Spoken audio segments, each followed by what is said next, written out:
Hello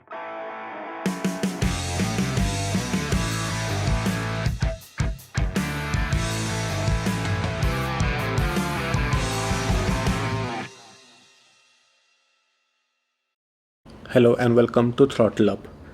I know this car has been reviewed for n number of times now, and why would you be just watching another Jimny review? But that's not where I come from today. It's not just about a walk around or a review, but exactly to tell you what Jimny means to the Indian audience.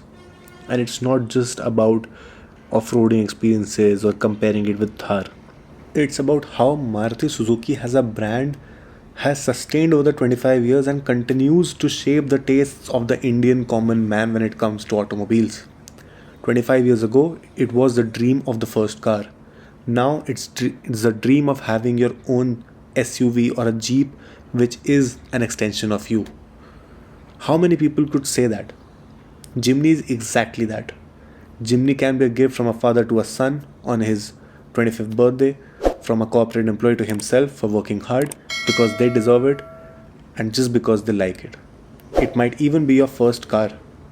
So that's the aspiration which Maruti Suzuki has built, and it's a testament to that. You get it in two variants, the Zeta or the Alpha, but the engine remains the same, so it gets just one engine option, which is 1.5 naturally aspirated 4-cylinder petrol, which produces a maximum power of 103 horsepower and a maximum torque of 135 Newton meters, which will certainly make you feel that it's underpowered. Yes, it is. But are you buying this car basis on what the papers say or what it makes you feel? It's definitely the latter, isn't it? The front profile is something that you would have seen a lot of times in the YouTube videos, on the roads. But does it mean something else? Does it signify a bigger picture? Does it signify Maruti Suzuki as a brand? Yes, it absolutely does. Does this remind you of the Gypsy? It should, because it's built on the same platform. Does this plasticky feel remind you of the Maruti? Yes, it does. Does that halogen headlamp signify the 80s and the 90s? They absolutely do. And to me, the Zeta variants halogen headlamps actually do a better job in giving this retro appeal to the Jimny much more than the LED headlamps do. So you feel that you are part of a bigger picture in a brand story. It is my very strong belief that most people who are considering buying a Jimny have already bought a Jimny for even 18 lakhs at this point are not buying it because of the features that it offers or the engine that it offers or even the design that it offers. They're just buying out of that emotional value that, oh, I wanted this car. Oh, my dad wanted to have a Gypsy one day and this is my way of fulfilling his dream and my dream too. And many other such reasons, because I've never seen anyone not buying the Maruti Suzuki Jimny because it gets the steel wheels. No, right? You would just go to the aftermarket and change the steel wheels within an alloy wheel set, because it's that simple. You're not buying this for features. Even the black plastic handles look good in this one because it reminds me of the Maruti Suzuki 800. The black plastic cladding is there. You get an antenna. You do not get any sunroof, which is actually a very good thing, honestly.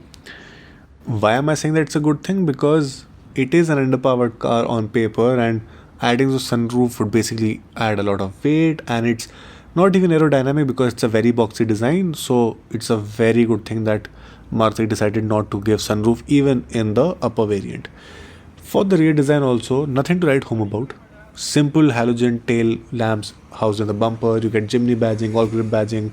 The fifth wheel is at the tailgate, which opens to the right, and get a stop lamp with rectangular glass for the pane, and defogger is there. But just look at the overall design. Is it something that you haven't ever seen, or is it just absolutely mind-blowing? No, right? You're still flocking to the auto expos and the showrooms and even to the waiting list to buy this car. This car actually is on a huge waiting period if you go for any of the variants. See the simple tail lamp. Is it something that you haven't ever seen? You obviously have got to be kidding me. It's very simple. But does it mean that it's not likable? Absolutely not. This is a testament to the fact that people can spend money without the features as well, just because of the emotional aspect. It's not practical because, as you can see, the tailgate opens to the right and you could not open that if the car is parked in a tight space. You get a 50-50 split, boot lamp, a 12-volt socket. But honestly, practicality is not the first word that should come to mind, and that's why design. If it actually is, then Maruti Suzuki might have done something wrong. It's not supposed to be practical. It's supposed to be head turner. It's supposed to just make the owner feel happy when they're just standing on the terrace and looking down at their car, thinking, "Oh, I've made the right purchase." But there are a few misses though. It does not provide you any creature comforts at all when you're seated inside. It's absolutely hard plastics. The window switch is very, very bad. I do not like it at all. The door handles are black, which is something that I can still work my way around with, but the door switch is not done at all. I understand that this car is not meant to have a very Seltos-ish or a Hyundai Creta-ish interior because you can get that in the Grand Vitara. But still, when you're spending 15 to 16 lakhs or even 18, 19 lakhs, the rear seat space is very, very low. Although the headroom is good, you get two adjustable headrests. The thigh support and the legroom is abysmal. You get fixed door handles as well. There's no armrest, no cup holders, no center console as well, so there's no AC vents. So you do miss out on a lot of things, but the biggest disappointment is the legroom. There's very less space. You get cup holders at the front, just like you can see right there, and that's about it. There's actually nothing that I could actually talk about more for the rear space of the Maruti Suzuki Jimny.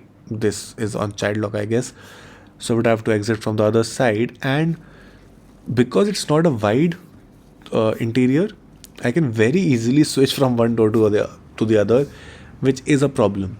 You know why? Because I was pitching to you this as probably a first car. It might be a problem. Although the owner, being the enthusiast that they are, might be in the driver's side seat, but still they have a family and they have only one car. So the rear seat space is not something that I appreciate, even when Maruti had a scope to actually improve it. The story in the doors pretty much remain the same, just like we saw on the back doors, because the hard plastics are pretty much everywhere. The bottle holder is redundant. There's absolutely no space to keep any stuff there.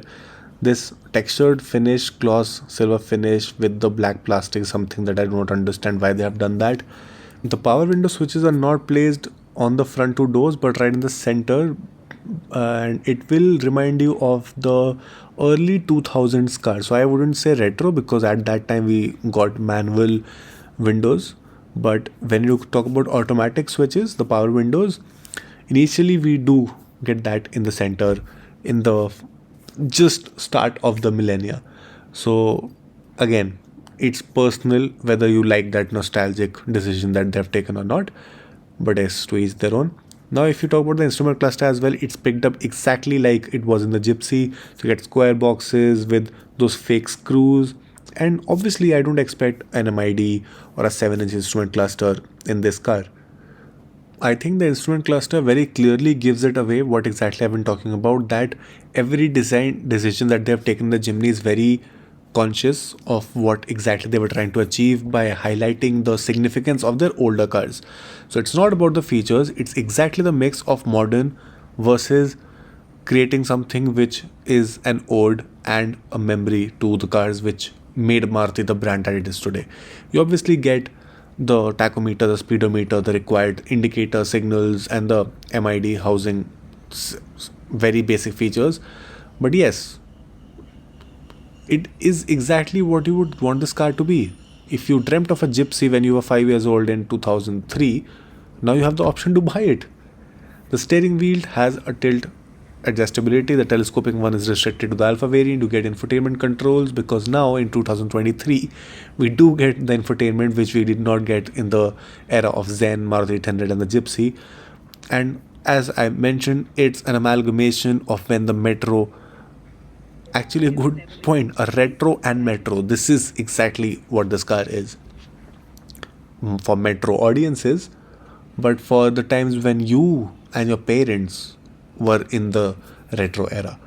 Now, this is a very basic infotainment system. This is not a Smart Play Pro Plus. This is a Smart Play Pro 7 instrument cluster, which still does the job pretty well.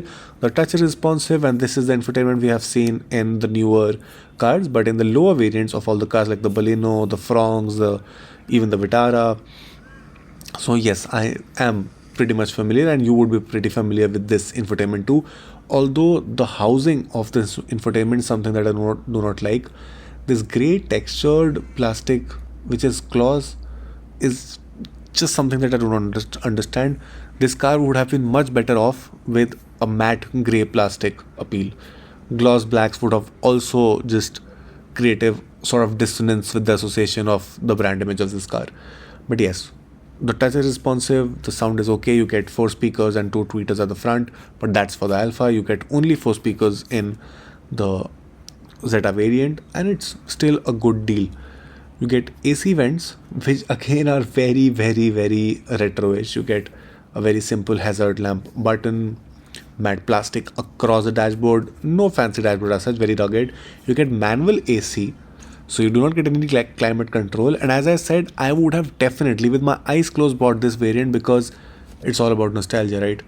I know if you have a lot of money, go ahead and spend 4 or 5 lakhs more on climate control and cruise control and a better infotainment system, but you do not need that in a car like Jimny. If you are actually wanting to buy features, do not look towards the Jimny, look towards some other cars in the same price bracket of 10 to 15 lakh rupees.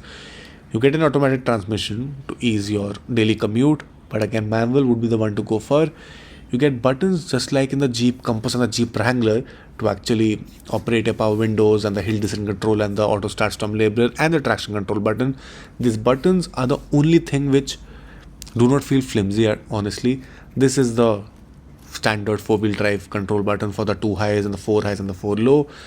The knob is okay to use, very simple. You get a manual handbrake, no electric functionality. You get 2 cup holders, and the buttons for the power windows for the rear are placed here. So as I said, very weird positioning for all the 4 power window buttons, but yes, it is what it is. You get a very small glove box, which obviously does not get any feature or any lamp, some space to keep your stuff, and hard plastics throughout, which to me is not a problem because I was expecting this in this car, which is understandable, honestly. Soft plastics would have just caused a weird confusion in my mind. Now you get simple seat belts, no adjustability for the seat belts, adjustable headrest, very decent bolstering for the seats, so very average work. You get day night functionality for the inside rear view mirror, a very basic halogen Cayman lamp. There's obviously no sunglass holder or sunroof. You get a mirror for the co-driver sun visor, and there's also a mirror for the driver sun visor, so that's a nice addition. And for the safety features, all the safety features are pretty much standard. You get 6 airbags, electronic stability management program, you get ISOFIX child mounts, hill descent control, hill assist. So all of the features are standard in both the variants, so that's a really nice touch. And let's see how this car performs in the NCAP rating. You also get adjustability for the driver's side seat, but it's only for the position and the height. You get 2 pedals since this is an automatic, and this is the regulator for adjusting the ORVMs, and that's a dummy button because this variant does not get an engine start stop button and just a keyhole, which again is pretty reminiscent of the previous cars, and again it goes with the styling of this car. I generally do not see any point in upgrading to the Alpha variant of this car because you get same engine, same transmission options, same design, features which do not make it feel like the personality of this car, if you get my drift. So I would be very happy buying the Jimny base variant and saving myself 4-5 lakh rupees. Again, the only thing I would have actually wanted to change or even would have changed are the steel wheels because they just do not enhance the side profile of this car. So that was my take on the Maruti Suzuki Jimny 2023 base variant. Do let me know in the comments what do you think about this car and how did you find my review. Was it different than the others? Let me know in the comments below. Keep watching Throttle Up.